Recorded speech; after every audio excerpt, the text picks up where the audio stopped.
Vélez cerró el año 2008 con una sensación clara. Había sido un año ordenado, sin turbulencias institucionales y sin sufrir con el promedio, pero también sin haber peleado seriamente ninguno de los dos torneos. Con Hugo Tocali como entrenador, el equipo fue quinto en el Clausura y noveno en el Apertura, dos campañas correctas, pero que no alcanzaron para devolver al club a la zona de protagonismo. Sobre el final de la Apertura, el clima político empezó a condicionar el futuro. Tocali sabía que tras las elecciones no continuaría en su cargo. La relación con la dirigencia era buena, pero el ciclo estaba agotado y no había proyección hacia el año siguiente. El golpe final fue la derrota por 1-0 ante Newell's en Rosario, y después de ese partido Tocali decidió dar un paso al costado a 2 fechas de terminar el torneo. Con el equipo aún bien ubicado en la tabla, así concluyó un proceso serio y profesional, pero que nunca llegó a generar un verdadero impulso competitivo. El 8 de noviembre de 2008 se realizaron las elecciones generales del club. Participaron 3.883 socios y la fórmula oficialista encabezada por Fernando Raffaini y Julio Calelo ganó con 2.264 votos contra 1.619 de la oposición. El nuevo gobierno asumió el 1 de diciembre con una idea clara: modernizar la estructura futbolística y profesionalizar la toma de decisiones. El movimiento más importante fue la creación de la figura del manager, un rol que recayó en Cristian Bacedas, ídolo de Vélez, parte del ADN del club y con una visión moderna del juego. Bacedas asumió con una responsabilidad inmediata: elegir al nuevo director técnico para la temporada 2009. El elegido fue Ricardo Gareca. Bacedas encontró en él la combinación perfecta para iniciar el nuevo proyecto. Un entrenador con amplia experiencia en el fútbol argentino, con pasos por Talleres, Colón, Quilmes, Argentinos Juniors e Independiente. Un técnico ganador, campeón de la Copa Conmebol 1999 y recientemente del torneo Apertura 2008 de Perú con Universitario. Y además, un técnico identificado afectivamente con el club por ser hincha. Dirigir a Vélez había sido un deseo suyo desde años y finalmente se alinearon las condiciones para hacerlo realidad. Su llegada en diciembre de 2008 marcó el comienzo de una nueva etapa deportiva. Con Gareca confirmado, Bacedas diseñó un mercado de pases preciso para el Clausura 2009. Llegaron Maximiliano Morales desde el Fútbol Club Moscú, Sebastián Domínguez desde el América de México, Franco Razzotti tras volver de su préstamo por Sporting Cristal y Joaquín Larribey procedente del Cagliari. En paralelo, se produjeron las salidas de Mariano Uglesic, Santiago Silva y Pablo Lima.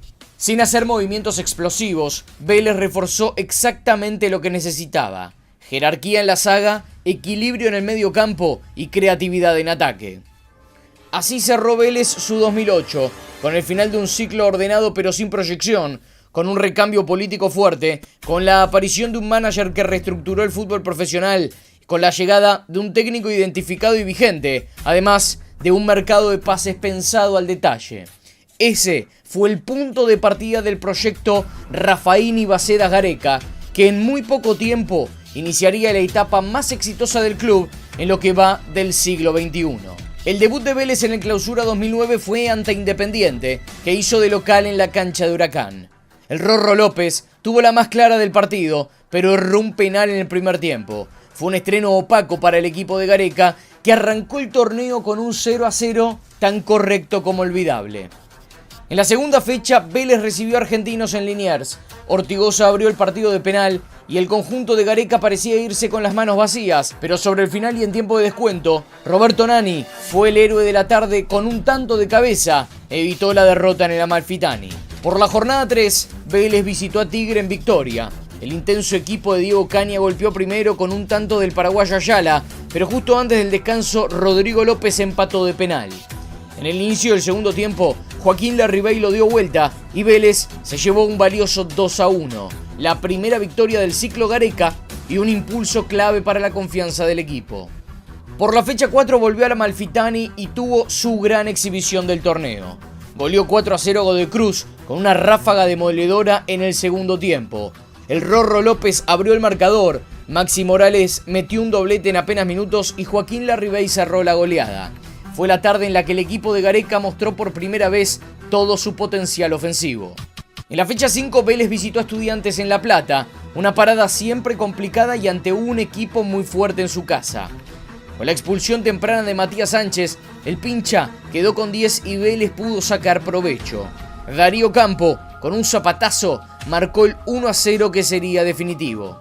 El equipo de Gareca le cortó al pincha un logro invicto. Desde que Estudiantes era local en el Ciudad de La Plata, apenas había perdido una vez ante Boca en el Clausura 2007.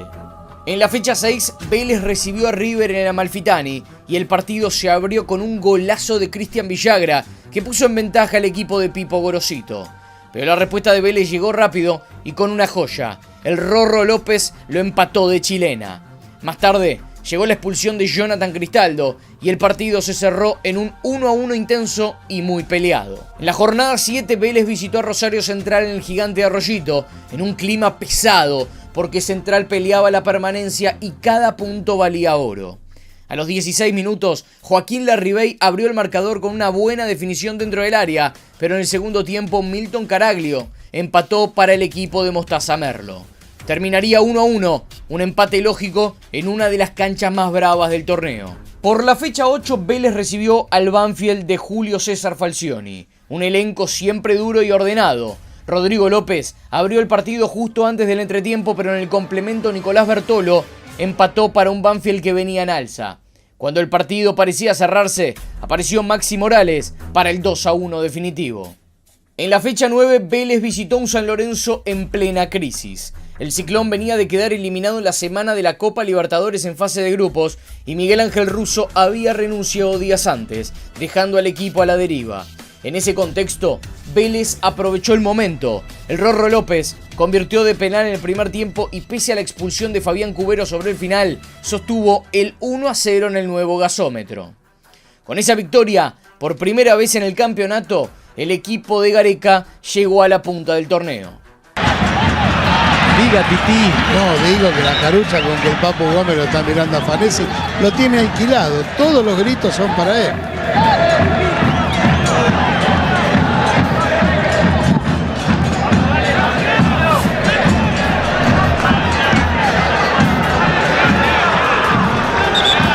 En la fecha 10, Vélez recibió a un Arsenal que venía de un mal andar y terminó sufriendo muchísimo en Liniers. Rodrigo López abrió el marcador sobre el final del primer tiempo y en el cierre del partido, Leandro Coronel selló el 2-0 definitivo. Incluso hubo tiempo para que Campestrini le atajara un penal a Larribey. Fue una victoria sólida de Vélez ante un rival que casi no logró inquietarlo. En la fecha 11 llegó el partido bisagra del campeonato. En Santa Fe, Vélez jugó un primer tiempo flojo y se fue al descanso perdiendo 2-0 ante Colón. Pero en el entretiempo Gareca movió el banco y con el ingreso del Burrito Martínez cambió todo. Cristaldo descontó de entrada, Rodrigo López empató de penal, Martínez lo dio vuelta y el propio Rorro cerró la goleada. Fue 4-2 y la tarde en la que Vélez demostró que estaba para campeón. Cubiro. Vélez quiere liquidar el partido. Ganando Vélez por 3-2. Lo marca Gaux. Gran pase ahora en el área. Está López. La pide Nani. Nani para López. Tiene el cuarto. López. ¡Gol! ¡Gol! ¡De Vélez! López. Vélez le gana a Colón por 4-2. En la fecha 12, Vélez empató 0-0 en la Ciudadela ante San Martín de Tucumán. Un equipo que luchaba por mantenerse en primera y que jugó el partido como una final. El equipo de Gareca generó varias situaciones claras, pero falló en la definición, dejando pasar la chance de ganar. Aún así, gracias a otros resultados, Vélez siguió siendo puntero del campeonato. En la fecha 13, Vélez volvió a estar muy cerca de perder el invicto. Racing, que venía en plena levantada con Ricardo Caruso Lombardi y peleando el descenso, jugó con mucha valentía y llegó a ponerse 2-0 arriba en el Amalfitani, con los goles de Jacob y Tito Ramírez. El partido se le hizo cuesta arriba al Fortín, pero en el segundo tiempo reaccionó con carácter. Sebastián Domínguez descontó y sobre el final, Víctor El Chapa Zapata clavó un tiro libre para el 2-2 que tuvo algo de épica. Fue un empate sufrido que dejó a Vélez aún en carrera, pero avisó que el equipo necesitaba ajustar. López. Falta y tarjeta seguramente. Desesperado está el arquero Migliore. Algo marca en línea. Zapata.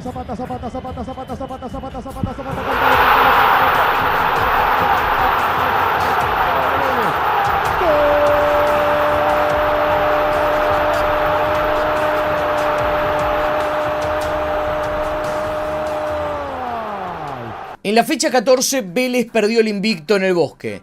El Gimnasia de Leonardo Caro Madelón, también peleando la permanencia, lo venció. El equipo de Gareca se puso en ventaja gracias al gol del Churri Cristaldo, pero apenas un minuto después empató Mesera y antes del descanso el Chirola Romero puso el 2-1. En el segundo tiempo Juan Cuevas estiró la diferencia y selló el 3-1 final. Fue una derrota justa. El Lobo superó a Vélez y le quitó el invicto en La Plata. Ese mismo fin de semana se movió fuerte la tabla. Huracán goleó 4-0 a River y Lanús también ganó. Y ambos empezaron a perfilarse como los principales rivales de Vélez en la pelea por el campeonato. En la fecha 15, Vélez recibió a un Boca en plena crisis, golpeado por la sorpresiva eliminación en octavos de final de la Copa Libertadores ante el humilde Defensor Sporting. En el Amalfitani, el Fortín fue claramente superior y lo definió en un minuto. Primero Rodrigo López abrió el marcador y enseguida Jonathan Cristaldo anotó el 2-0. Boca terminó con 10 por la expulsión de Juan Forlín y Vélez sumó una victoria contundente para seguir por la pelea del torneo. En la jornada 16, Vélez visitó Jujuy y consiguió un triunfo importante por 1-0 gracias a un gol temprano del Churri Cristaldo en el segundo tiempo. Gimnasia, que venía muy comprometido, no pudo reaccionar y ese mismo día consumó su descenso a la B Nacional. Fue una victoria trabajada en una cancha difícil con mucho peso emocional por la situación del local. En la fecha 17, Vélez recibió a Newell's en el Amalfitani y sacó adelante un partido clave en la recta final.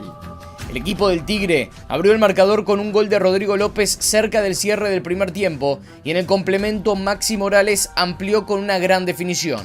El 2-0 confirmó al Fortín como puntero faltando 2 fechas. Por la 18, Vélez visitó a Lanús en un duelo clave porque Huracán había ganado y era el nuevo puntero, lo que obligaba al Granate a ganar para seguir en carrera. Lanús abrió el marcador con un tanto de José Sand y para colmo, Vélez quedó con 10 por la expulsión de Cubero. Aún así, el equipo de Gareca reaccionó y Rodrigo López empató de penal para sellar el 1-1.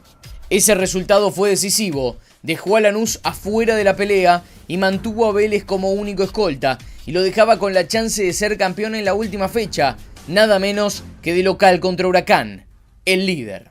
Velázquez. La pelota rebotó en Cubero. ¿Qué le marca el árbitro? Roja, pulsado. Señoras y señores, se queda Vélez. Golazo. Eso es lo que marca el asistente. La busca el Rorro López. El que sale a marcarlo justamente Facioli. López la dejó para Gastón Díaz. Díaz. El burrito Martínez. ¡Penal! Señoras y señores, hay penal, sí, hay penal. Gritan aquí los hinchas de Vélez en la cancha de Lanús. Explotan también el José Amalfitani. Señoras y señores, con 10 jugadores, hay penal para Vélez. Lanús está ganando. Cosio le dice que se la tira a la derecha. López no lo mira. El Rorro. Cantalo. Gol de Vélez. ¡Gol!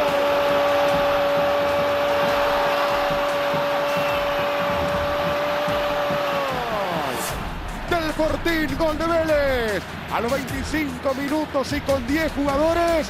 Ahora Lanús y Vélez igualan 1-1.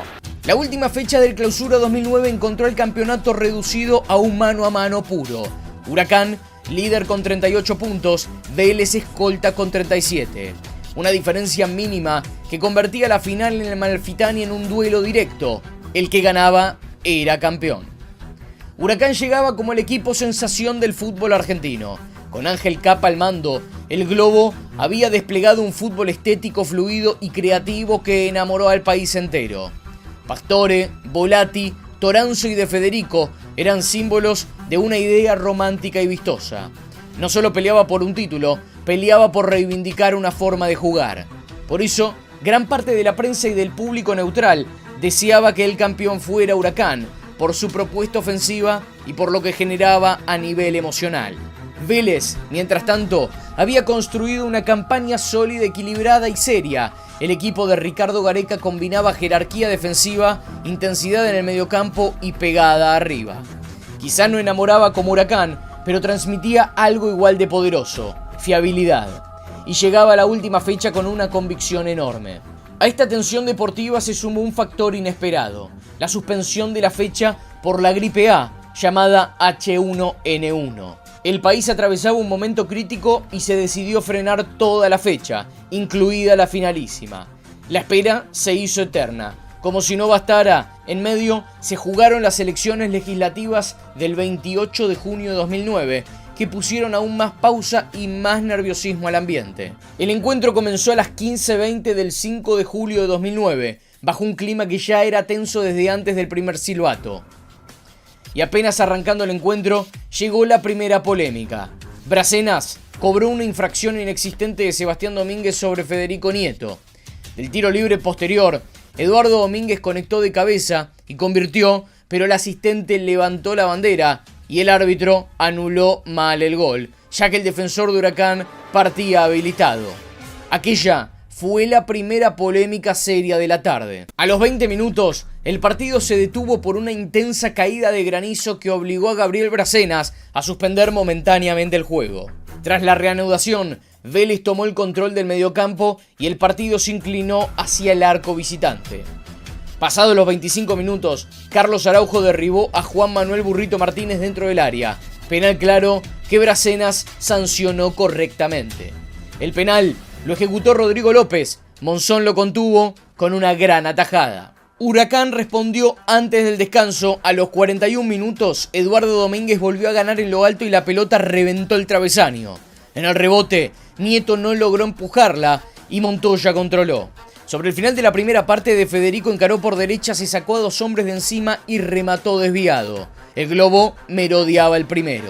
En la segunda etapa, con el ingreso de Joaquín Larribey, Vélez ganó explosividad en ataque y empujó a Huracán contra su propio campo. El globo se vio obligado a replegarse durante largos pasajes del complemento y Capa respondió enviando al venezolano César González para recuperar algo de control ofensivo. Fue en ese tramo del partido donde Gabriel Bracenas cometió la mayor cantidad de errores arbitrales. Primero, al no expulsar a Nicolás Otamendi, quien ya estaba amonestado, y aún así tocó la pelota con la mano en una acción que claramente correspondía a segunda amarilla. Y poco después, ignoró lo que debía ser el segundo penal para Vélez, luego de una durísima infracción de Carlos Arano sobre Fabián Cubero dentro del área, una acción que además habría significado la expulsión del defensor del globo. A los 38 minutos llegó la jugada más polémica de toda la tarde. Tras un pase largo de Sebastián Domínguez, la pelota fue peinada hacia atrás por Rorro López, dejando a Larribey de frente al arquero. En el salto, el delantero chocó con Gastón Monzón, que quedó tendido en el piso y sin reacción. La pelota siguió en juego y apareció Maximiliano Morales, quien definió con el arco prácticamente libre para marcar el 1-0. Los jugadores de Huracán rodearon a Bracenas con insultos y gritos, reclamando falta sobre el arquero, pero el árbitro convalidó el gol sin dudar. En el festejo, Morales se quitó la camiseta y al estar amonestado fue correctamente expulsado. Se queda para defenderse Vélez, trata de atacar metiendo toda la gente en campo contrario Huracán y problemas porque no aparece la pelota, problemas con los defensores. Capa se cruzó, Enrique. Capa se fue de su banco hasta el otro lado. ¡Una pelota quieren esconder ahora! ¡Cagones de mierda! ¡Cagones de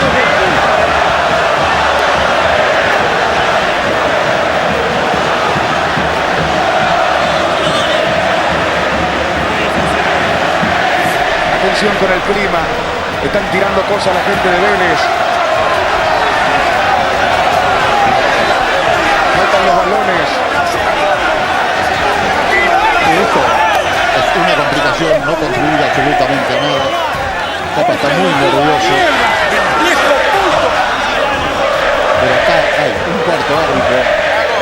En tiempo de descuento, Huracán quedó expuesto y Vélez tuvo el segundo. A los 6 minutos del añadido, Larribey recibió habilitado por Hernán Rodrigo López y quedó mano a mano con Monzón. Remató pero el arquero del Globo logró desviarla al córner. Apenas terminó la jugada, varios jugadores de Huracán increparon a Larribey, exfutbolista del club, por haber definido la acción. Mientras se generaba un tumulto, desde la tribuna visitante arrojaron un objeto contundente que impactó de lleno en Sebastián Domínguez, provocándole un corte profundo y una fuerte hemorragia. En ese momento, Bracenas decidió dar por terminado el partido. El Amalfitani estalló, hubo invasión de campo, festejo masivo y la posterior entrega del trofeo que consagró a Vélez Sarsfield como campeón del torneo Clausura 2009.